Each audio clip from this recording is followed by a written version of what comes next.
Welcome back to my YouTube channel. दोस्तों बात करेंगे हम बीपीएससी टीआरई 3.0 नई शिक्षक भर्ती को लेकर के, जिसके एग्जाम आपका 19 जुलाई से लगा करके 22 जुलाई के बीच रखी गई है। अब यहाँ पे देखना ये है कि महिला जो आरक्षण है, यह स्टेट सीटेट पासिंग मार्क्स में क्या कुछ बदलाव किया गया है। साथ ही साथ आपका यहाँ पे स्क्रीन पे देख पा रहे होंगे कि दोबारा परीक्षा स्थगित, परिवर्तन, डोमिसाइल नीति पुनः लागू, नया अपडेट, यानी कि डोमिसाइल को लेकर के है। तो बिहार के जितने भी कैंडिडेट हैं उनके लिए अच्छी खबर है। 3 अटेम्प्ट या 5 अटेम्प्ट, इसको लेकर के काफ़ी ज़्यादा कन्फ्यूजन बना हुआ है कैंडिडेट को, और एक सीट पर एक रिजल्ट की मांग को लेकर के। क्योंकि यदि आप बीपीएससी टीआरई 3.0 में जो है सभी वर्गों में आप लोगों ने फॉर्म अप्लाई किया है, जैसे मान लीजिए आप पीआरटी में फॉर्म अप्लाई किए हैं, या 6 to 8 में फॉर्म अप्लाई किए हैं, या जो है 9 to 10 या 11 to 12, यानी कि लगभग एक या एक से अधिक वर्गों में आप लोगों ने फॉर्म अप्लाई किया है, तो वीडियो आपके लिए भी काफ़ी महत्वपूर्ण है। कुछ महत्वपूर्ण बिंदुओं पर चर्चा करेंगे जो टीआरई 1 और टीआरई 2.0 से रिलेटेड भी है। चलिए स्क्रीन पे आप देख पा रहे होंगे, कि एक लेटर वायरल हुआ है, जो है इसको, जो डोमिसाइल नीति को लेकर के है। सेवा में डॉक्टर एस सिद्धार्थ सर, माननीय अपर मुख्य सचिव शिक्षा विभाग बिहार पटना। आपको पता होगा के पाठक जी का जो है यहाँ से रिटायर हो चुके हैं जो है यहाँ से। अब जो है doctor S Siddharth sir, BPSC TRE 3 में डोमिसाइल नीति पुनः लागू करने के संबंध में लेटर जारी किया गया है। तो यहाँ पे जितने भी कैंडिडेट बिहार के कैंडिडेट हैं उनके लिए अपडेट अच्छी है। सब इन्हें निवेदन पूर्वक अंकित करना है कि बिहार में तीसरे चरण यानी कि टीआरई 3.2 की बहाली चल रही है। आगामी माह में परीक्षा होने वाली है, और पिछले टीआरई 1 टीआरई 2 में अन्य राज्य के बच्चे ने फर्जी निवास प्रमाण पत्र, कम मार्क्स का, जैसे आपका सीटेट का हो गया या स्टेट को लेकर के हो गया, लगा करके एग्जाम में आ गए, और अभी उसको फिर से जांच करके बाहर निकाला जा रहा है। अन्य राज्य में भी पहले से ही स्थानीय नीति लागू किया हुआ है, इसलिए अब आगे से जो है कोई भी समस्या नहीं बने, इसके लिए बिहार में डोमिसाइल पुनः लागू करें, और जिससे फर्जी लोग जो है फर्जी निवास ईटीसी बनाकर जो है नहीं आएंगे। विदित हो कि टीआरई 1 में जब फॉर्म भरा रही थी, तब जो है यहाँ पर जो है डोमिसाइल को खत्म कर दिया गया था। यानी कहने का मतलब ये है कि जब टीआरई 1 में जब फॉर्म भरा रहा था, तो बीच में क्या किया गया था कि डोमिसाइल को इसको खत्म कर दिया गया था। ये चीज़ें यहाँ पे बताई जा रही हैं।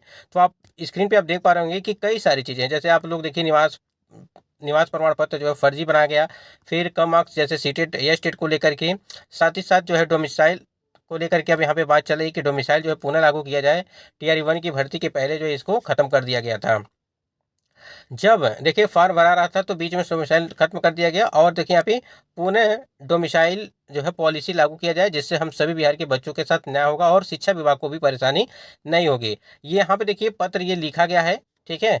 और जो है देखिए प्रतिलिपि में जो है माननीय मुख्यमंत्री को सादर सूचनार्थ है, माननीय उप मुख्यमंत्री को सूचनार्थ है, और माननीय शिक्षा मंत्री को सादर सूचनार्थ है, विधानसभा विपक्ष के नेता को सादर सूचनार्थ है, जो है बिहार के सभी मंत्रीगण को सादर सूचना। अब यहाँ पे देखिए अगर डोमिसाइल लागू किया जाता है, अगर मान लीजिए टीआरई 3.0 की भर्ती में, तो डोमिसाइल नीति लागू जो है यहाँ पे थोड़ा संभव कम लग रहा है, लेकिन जो आपकी टीआरई 4.0 की भर्ती है उसमें आप इसको मांग कर जो है रख सकते हैं। क्योंकि अगर यहाँ पे देखा जाए तो परीक्षा की तिथियां भी वो पूरी तरह से जारी कर दी गई हैं, यानी कि 19 जुलाई से लगा करके 22 जुलाई के बीच आपकी परीक्षाओं का आयोजन वो किया जाएगा। तो यहाँ पे चीज़ें बदलाव किया जाना काफ़ी मुश्किल होता है, लेकिन देखिए कुछ भी हो सकता है। शिक्षा विभाग और बीपीएससी आयोग कुछ भी कर सकता है। आपको पता है कि जब से टीआरई 1 की भर्ती और टीआरई 2.0 साथ ही साथ टीआरई 3 की भर्ती हुई, तब से आपको पता है कि छोटी छोटी चीज़ों के लिए अतुल प्रसाद जी जब बीपीएससी के चेयरमैन थे तो उनके द्वारा लेटर जारी किया जाता था। तो कुछ भी संभव हो सकता है, ठीक है।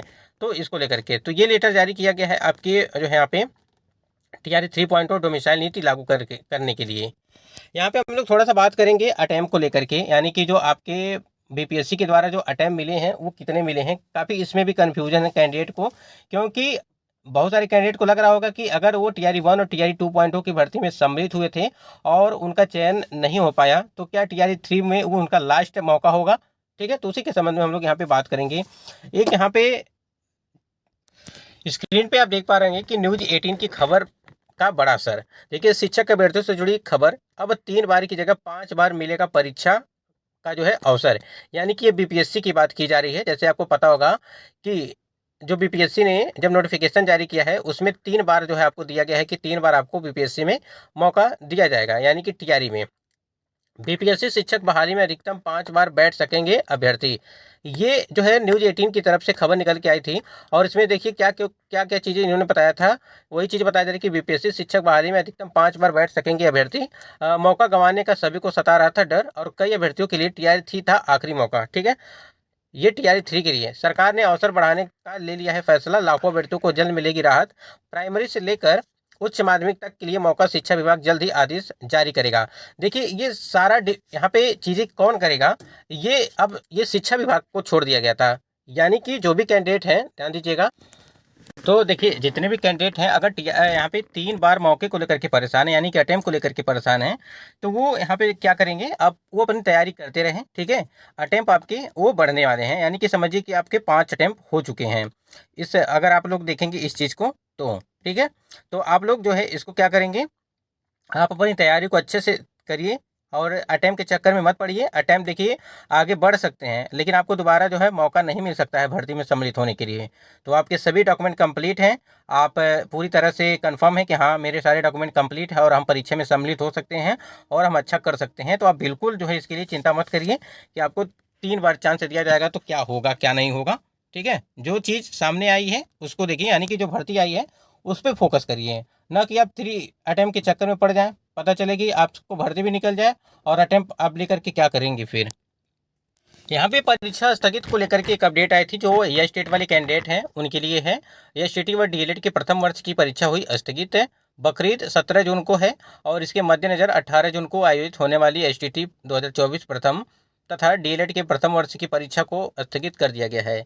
बिहार विद्यालय परीक्षा समिति द्वारा डीएलएड सत्र 2023-25 के प्रथम वर्ष की परीक्षा 18 से 25 जून तक जो है निर्धारित थी। इसी क्रम में 17 जून को बकरीद के मद्देनजर अभ्यर्थियों के हित में डीएलएड के प्रथम दिन की परीक्षा अर्थात दिनांक 18 जून को आयोजित होने वाली परीक्षा को समिति द्वारा स्थगित कर दिया गया है और उक्त तिथि की परीक्षा के आयोजन के संबंध में सूचना बाद में दी जाएगी। ठीक है, यहाँ पे देखिए एसटीटी और डीएलएड की दोनों की परीक्षाएं जो 17 जून को है उसको लेकर यहाँ पे स्थगित किया गया है और वही चीज़ बताई गई है बकरीद को देखते हुए। तो 18 जून को आयोजित होने वाली परीक्षा समिति द्वारा स्थगित कर दिया गया है। ठीक है, जिनका भी चाहे वो डीएलएड वाले हों चाहे ये स्टेट बिहार या स्टेट वाले हों उनके लिए, तो जिनका भी होगा वो इस चीज़ को ध्यान रखेंगे और इसके बारे में आपको बहुत ही ज़्यादा सूचना जो प्रोवाइड किया जाएगा।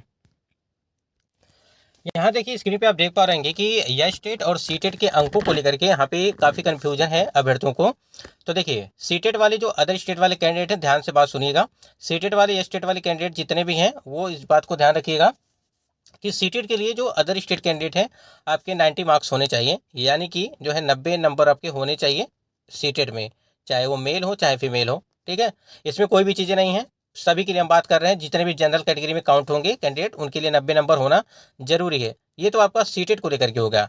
अब यह स्टेट वाले यहाँ पे समझिएगा। ठीक है, यह स्टेट जो कैंडिडेट हैं उनको तो देखिए आपको 50% तो मेल के लिए रखा गया था, यानी कि 75 नंबर रखा गया है। ठीक है, वही महिलाओं के लिए रखा गया है, फीमेल के लिए वो रखा गया आपका 40%। ठीक है, क्वालिफाइंग मार्क्स, जिसका मतलब हो गया आपको 60 नंबर। ठीक है, यानी कि आपका 150 में 60 नंबर आप पाते हैं तो आप क्वालिफाई हो जाएंगे। लेकिन आप इस बात को ध्यान रखिएगा, एक अपडेट और भी आई थी कि 72.40 ये यहाँ पे कैंडिडेट का जो है नंबर था और वो अदर स्टेट की महिला थी, इनका सिलेक्शन नहीं हो पाया, उनको जो नोटिस के माध्यम से इनको बाहर किया गया। तो इसका मतलब यही हुआ ना कि 72.40 होने के बाद भी इनका सिलेक्शन नहीं हुआ। तो इसका मतलब आपको भी, यानी कि जनरल कैटेगरी के जो कैंडिडेट हैं उनको भी 75 नंबर चाहिए, यानी कि इस हिसाब से देखा जाए तो। ठीक है, यानी कि 75 नंबर चाहिए, वो मेल है चाहे फीमेल हो। लेकिन जो पासिंग नंबर रखा गया है वो 60 नंबर रखा गया है जो महिलाओं के लिए। तो ये आप देखिए उसके लिए आप आवाज़ उठा सकते हैं कि जो नोटिफिकेशन में चीज़ें मेंशन की गई हैं तो इस प्रकार से होनी चाहिए। ठीक है,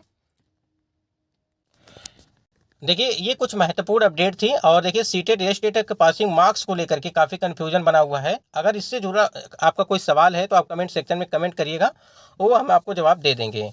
एक सीट एक रिजल्ट की मांग है, क्योंकि एक से अधिक वर्गों में अप्लाई करते हैं फॉर्म जिसमें सभी का रिजल्ट जारी किया जाता है, यानी कि सभी वर्गों में एक ही अभ्यर्थी का रिजल्ट जारी किया जाता है, जिससे जो नए वाले कैंडिडेट होते हैं उनको मौका नहीं मिल पाता है, जिसका नंबर अच्छा होते हुए भी मौका नहीं मिल पाता है। अगर मान लीजिए आप ही का है, आपने पीआरटी के लिए फॉर्म अप्लाई किया है, 6 to 8 के लिए फॉर्म अप्लाई किया है, तो आपका दोनों जगह हो गया, तो दोनों सीटें फंस गई।